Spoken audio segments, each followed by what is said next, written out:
ವರ್ಷಾಂತ್ಯದಲ್ಲಿ ದಾಖಲೆಯ box office collection ಮಾಡಿದ ಸಲಾರ್. ಪ್ರಭಾಸ್ಗೆ ಸಿಕ್ತು ಗೆಲುವು, ಕಮಾಲ್ ಮಾಡೇ ಬಿಟ್ರು director Prashanth Neel. Cheetah, tiger, elephant, very dangerous. Baahubali ಖ್ಯಾತಿಯ ಪ್ರಭಾಸ್ ಹಾಗೂ ಕೆಜಿಎಫ್ನ ಪ್ರಶಾಂತ್ ನೀಲ್ ಕಾಂಬಿನೇಷನ್ ನಲ್ಲಿ ಬಂದ ಸಲಾರ್ ಸಂಭ್ರಮ ಮುಗಿಲು ಮುಟ್ಟಿದೆ. 5 ಭಾಷೆಯಲ್ಲಿ ರಿಲೀಸ್ ಆಗಿರುವ ಸಲಾರ್ಗೆ ದೇಶದಾದ್ಯಂತ ಭರ್ಜರಿ ರೆಸ್ಪಾನ್ಸ್ ಸಿಕ್ಕಿದೆ. ಬಾಕ್ಸ್ ಆಫೀಸ್ನಲ್ಲೂ ಸಖತ್ ಸೌಂಡ್ ಮಾಡ್ತಿದ್ದು, ಹೊಂಬಾಳೆ ಸಂಸ್ಥೆ 2 ಕೈಗಳಿಂದ ಹಣವನ್ನ ಬಾಚಿಕೊಳ್ತಿದೆ. ವಿಶ್ವದಾದ್ಯಂತ ಸಲಾರ್ ಮೊದಲ ದಿನ ಒಟ್ಟು 175 ಕೋಟಿ ರೂಪಾಯಿಗಳನ್ನ ಸಂಗ್ರಹ ಮಾಡಿದೆ ಅಂತ ಮೂಲಗಳು ತಿಳಿಸಿವೆ. ರಕ್ತದಲ್ಲೇ ವೈಲೆನ್ಸ್ ಇದೆ, ಮುಟ್ಟಬೇಡ ಅಂತ ಹೇಳಿದೆ ಅವನಿಗೆ. ನಿನಗೂ ಕೇಳಿಸ್ತ ತಾನೆ? ಹೌದು, ಸಲಾರ್ ಸಿನಿಮಾ ರಿಲೀಸ್ ಸಂದರ್ಭದಲ್ಲಿ ಪ್ರಶಾಂತ್ ನೀಲ್ ಸಾಕಷ್ಟು ನರ್ವಸ್ ಆಗಿದ್ರು. ಚಿತ್ರವನ್ನ ಜನರು ಹೇಗೆ ಸ್ವೀಕರಿಸುತ್ತಾರೆ ಎನ್ನುವ ಭಯ ಅವರನ್ನ ಕಾಡಿತ್ತು. ಈ ಭಯ ಈಗ ದೂರವಾಗಿದೆ. ಸಲಾರ್ ಚಿತ್ರ ಮೊದಲ ದಿನ ವಿಶ್ವ ಬಾಕ್ಸ್ ಆಫೀಸ್ನಲ್ಲಿ ಐತಿಹಾಸಿಕ ದಾಖಲೆ ಬರೆದಿದೆ. ಯಾವ ಸಿನಿಮಾಗಳು ಇಲ್ಲಿವರೆಗೆ ಮಾಡದಷ್ಟು ಗಳಿಕೆಯನ್ನ ಮಾಡಿದೆ.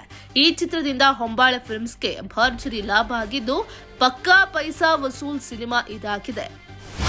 ದೂರದಲ್ಲಿರೋ ಒಂದು ಪ್ರಾಂತ್ಯದಲ್ಲಿ ಯಾರೋ ಏ ದೇವ, ಬೇಡ ಕಣೋ, ಬಾರೋ ಹೋಗೋಣ. ಆ ಖಾನ್ ಸಾರ್ ದೊಡ್ಡ ಸಾಮ್ರಾಜ್ಯ ಆಯ್ತು. ಇನ್ನು ಸಲಾರ್ ಚಿತ್ರವನ್ನ ಕೆಲವರು ಉಗ್ರಂ ಕಥೆ ಹಾಗೂ ಕೆಜಿಎಫ್ 2 ಮೇಕಿಂಗ್ಗೆ ಹೋಲಿಕೆ ಮಾಡಿದ್ರು. ಆದ್ರೆ ಇದೆಲ್ಲ ನೆಗೆಟಿವ್ ಮಾತುಗಳನ್ನ ಪ್ರೇಕ್ಷಕರು ನಿರ್ಲಕ್ಷಿಸಿದ್ದಾರೆ. ಹೀಗಾಗಿ ಸಲಾರ್ ಉತ್ತಮ ಗಳಿಕೆ ಮಾಡಿದೆ. ಆರಂಭದ ವರದಿಗಳ ಪ್ರಕಾರ ಭಾರತದಲ್ಲಿ ಸಲಾರ್ 95 ಕೋಟಿ ರೂಪಾಯಿ ಬಾಚಿಕೊಂಡಿದೆ. ವಿಶ್ವ ಮಟ್ಟದಲ್ಲಿ ಈ ಸಿನಿಮಾದ ಗಳಿಕೆ 175 ಕೋಟಿ ರೂಪಾಯಿ ಆಗಿದೆ. ಈ ಚಿತ್ರದಿಂದ ಪ್ರಶಾಂತ್ ನೀಲ್ ಹಾಗೂ ಪ್ರಭಾಸ್ ದೊಡ್ಡ ಗೆಲುವು ಕಂಡಿದ್ದಾರೆ. ಇನ್ನು ಕ್ರಿಸ್ಮಸ್ ರಜೆ ಇರೋದ್ರಿಂದ ಸಿನಿಮಾ ಮತ್ತಷ್ಟು ಗಳಿಕೆ ಮಾಡಲಿದೆ ಎನ್ನಲಾಗಿದೆ. ಬಾಹುಬಲಿ 2 ಚಿತ್ರದ ಬಳಿಕ ಪ್ರಭಾಸ್ ದೊಡ್ಡ ಗೆಲುವು ಕಾಣಲು ವಿಫಲರಾಗಿದ್ರು. ಸಾಹೋ, ರಾಧೇಶ್ಯಾಮ್, ಆದಿಪುರುಷ ಸಿನಿಮಾಗಳು ಸಾಲಾಗಿ ನೆಲಕಚ್ಚಿದ್ವು. ಈಗ ಅವರ ವೃತ್ತಿ ಬದುಕಿಗೆ ಮತ್ತೊಂದು ದೊಡ್ಡ ಗೆಲುವು ಸಿಕ್ಕಿದೆ. ಟಾಲಿವುಡ್ನಲ್ಲಿ ಕನ್ನಡಿಗ ಡೈರೆಕ್ಟರ್ ಪ್ರಶಾಂತ್ ನೀಲ್ ಕಮಾಲ್ ಮಾಡಾಗಿದೆ. ಇಲ್ಲೂ ಕೂಡ ಕುರ್ಚಿಗೋಸ್ಕರ ಕುತಂತ್ರ ನಡೀತಿತ್ತು.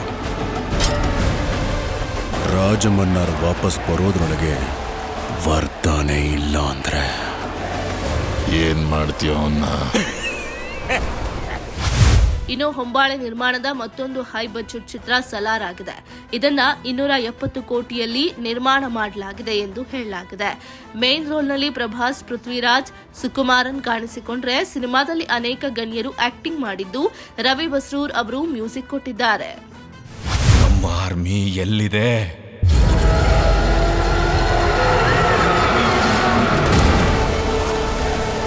ಲೀಲಾ ಎಂಟರ್ಟೈನ್ಮೆಂಟ್ ಬ್ಯೂರೋ, ಜನಶಕ್ತಿ ನ್ಯೂಸ್, ಬೆಂಗಳೂರು. ಕಡಗಗೋಸ್ಕರ ಮೂಗುದಿಗೋಸ್ಕರ ಹೋರಾಡಿದು ಸಾಕು.